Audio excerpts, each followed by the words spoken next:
So recently at UFC Des Moines, Bo Nickal got his chance to step into the rankings fighting Reiner De Ridder. And did he deliver? Absolutely no.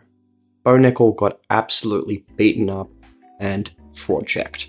Now, Bo Nickal had looked mostly impressive through his UFC career considering his lack of experience. He could very clearly beat the bottom feeder guys and had a decent win over Paul Craig, proving that he did need a step up in competition. But Reiner De Ridder is a goofy, wild, tough jiu-jitsu player with decent power, and is just very crafty. And he was a two-division champion and one championship, and has also looked pretty good in the UFC so far. And it was a very, very tough task for Bo Nickal. When they got to the ground, Bo simply didn't feel comfortable scrambling or exchanging on the ground, and consistently made poor decisions. And then on the feet, Reiner De Ridder just beat him up to the body and badly. And this is in part due to the fact that Bo was an overhand merchant, and when you throw an overhand, your body stretches out, and if you get kneed while throwing an overhand, it's gonna bloody hurt. I make a lot of videos about this. We're talking about Shavkat Rakhmonov and Nate Diaz and a few other fighters where just timing that knee is really, really important. And Reiner De Ridder just bit down on his mouthpiece, bullied Bo Nickal, and eventually broke him. And I don't want to sit here and say that Bo Nickal quit, but I know there's a lot of fighters that would sit there and take that damage and not have those kinds of reactions. And in hindsight, I'm not too surprised, but, you know, Gerald Meerschaert made it competitive against Reiner De Ridder, and it was a bit, here and there. It was a bit of a 50-50 fight going into it, realistically. But wow, I did not expect Bo to not have made those improvements. Because there's the thing, when you're in a combat sport, even in wrestling, your ability to pick up things, also because of your athleticism, your ability to pick up things is greatly improved. So your ability to, improve within a short amount of time is really, really good. And Bo seemingly hasn't improved at all. And one thing that I've noticed is in his last two fights, right? Reiner De Ridder and Paul Craig, both very good jiu-jitsu players, right? Really, really good. Don't get me wrong. But Bo has really been afraid to grapple them. Bo didn't really shoot a takedown at all on either of them. And if his opponent has any noticeable form of jiu-jitsu background and he's too scared to shoot on them, that's a really concerning thing. Because think Kyle Baralho, Hamzat Chimaev, he's not going to be shooting on those guys. If he's too scared to, shoot takedowns on Paul Craig and Reiner De Ridder, it's ridiculous. And I thought that Bo Nickal was going to have a really, really good jiu-jitsu game, because you see how wrestlers transition into jiu-jitsu, and you've seen on the Contender Series the way he was transitioning to triangles. It was really, really impressive, but I think once he got a little bit of a push in the wrong direction, he just got a bit scared. And on the feet, he's just got an overhand. He has not improved his striking at all from his first UFC fight, which was 2 years ago now. He's only got an overhand. Sure, he switched stances, but it's an overhand from both stances. How do you not have... And he trains at a good team, he trains at ATT. And he's not pumping out a jab, he's not throwing some good kicks. He has the opportunity to throw as many kicks as he wants, because what? Is someone going to try and take him down? Probably not. He has the opportunity to throw as many kicks as he wants, uppercuts, overhands, jabs. He has zero threat. Or 99% of the time, no one's going to shoot a takedown on him. And all he has on the feed is an overhand. And he's over here saying that he's a natural-born striker. Get out of here. It's ridiculous. And he trains at a good team, and he very much has the opportunity to improve.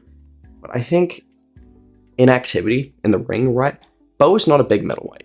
Not at all. He's actually really quite small. I know he was 220 pounds during a fight week. He must have been bulking. He's a small middleweight. If you don't cut much weight, and you're not taking damage like Bo Nickal does, right? You should be fighting. I'm going to be serious. Bo should have been fighting every 2 months against bottom feeders. I don't really mind that he's fighting against absolute bums, right? But the only way you can learn is by getting in that ring, having some tough test, getting a little bit of pushback, and being forced to evolve. And Bo simply just didn't have that. He had some weird matchups. He got bottom feeders, and then he had someone who's really hit and miss in Paul Craig, and then you immediately get, ONE FC double champ Reiner De Ridder. It just didn't work for him. And I do think Bo's going to learn from this, however, because I think the issues are glaringly obvious in his game, which is a good thing and it's a bad thing, right? It's a bad thing because, okay, how have these gone, unexploited for so long? But it's also good because, okay, now you know what needs to be fixed. And to be honest, I think it's a pretty easy fix too. I really do think. I think Bo needs about 3 more fights. I think he should stay really active. I think take, 4 months and then get back into the groove of things.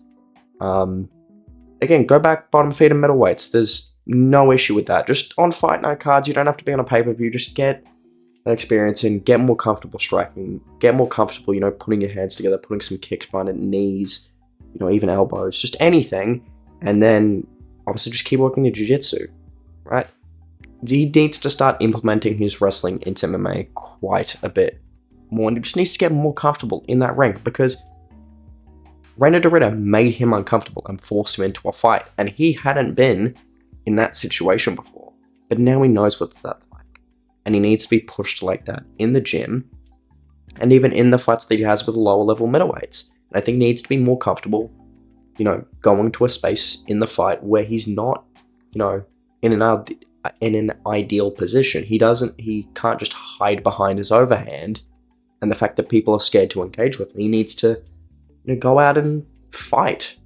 And I think Bo Nickal will improve. He's fairly young, he's pretty athletic, he trains with a great team, so I do think he'll improve. But it's just really funny with how the UFC pushed him from how he was talking.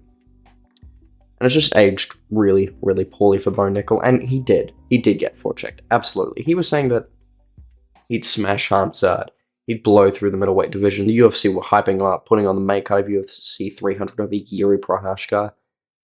And the first time he gets in the rankings, he has that. Hamzat Chimaev, when he got his first step in the rankings, fought Gilbert Burns, number 2 ranked, and went to war with him. He got dropped pretty much out at the end of the second round against Burns, and he got up at the third winner and dominated it. Right? Bo Nickal fights 13 ranked Reiner De Ridder and absolutely breaks. So I don't think Bo will be champion. I think he will get around top 10 level. I don't see him getting, into the top 5 unless he makes some insanely good improvements. But it was a really satisfying fight to watch. I really do love that pressure style of just committing hard with knees to the body and just breaking someone. And I think that's reflective of something that's happening in MMA a lot more is now just grit, determination. Instead of just gritting down your mouthpiece and brawling and pressuring and breaking people is kind of becoming the thing in MMA now, where it can sometimes overlap skill. And that's not to say that Bo Nickal is more skilled than Reiner De Ridder. De Ridder is infinitely more skilled, but just the idea of just pressure fighting is becoming a lot more common in MMA now, and I think it's really interesting. I think that this fight is quite reflective of it. So anyway, guys, I just wanted to talk about, the big upset over the weekend. I was, pretty impressed by Reiner De Ridder. I'm excited for what's next for him in the UFC. Top 10 matchup, like someone around, 7th or 8th ranked should be good for him. But if you like the video, like, comment, subscribe. You guys know the drill. I'll see you next time. Bye.